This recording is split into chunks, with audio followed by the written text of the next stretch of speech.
Iti Damdamag Region 1, Nasurok gasot a pamilyang apektado ti red tide toxin. Naipaayan ti tulong manipod DSWD kan BIFAR. Ken fuel price monitoring kadagiti gas station na paerteng idiay La Union.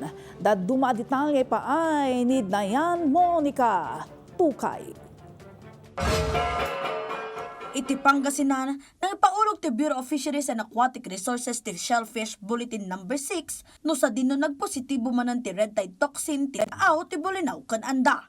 Nabalakadan dagiti umili ken mangalap asaan anatalgad dagiti shellfish ken aramang iti lugar.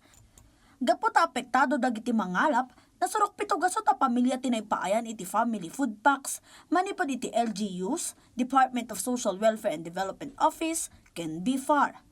May sala nga inisyatibo daytoy tapno matulungan dagiti pamilya a naapektaran ti pagbiaganda iti industriya ti panagkalap.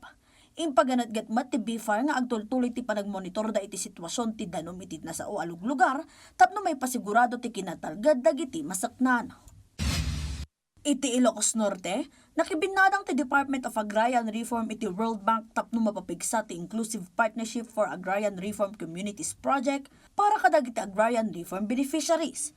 Panggap ti APARC project at tulungan dagiti mannalon na mampalawa pa iti potensyal dagiti naipaay adagada, babani ti panagaramid da kadagitoy a produktibo, profitable, ken sustainable.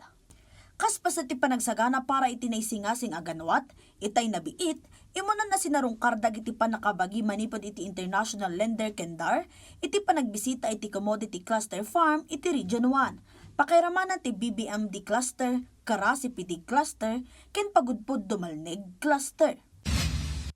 Iti matlaon yon, pinartangan a fuel price monitoring tinaysayangkat kadagiti gas stations iti munisipyo ti Luna, tapno masigurado nga agtoltolnog iti pagalagadan dagiti agtagikwa.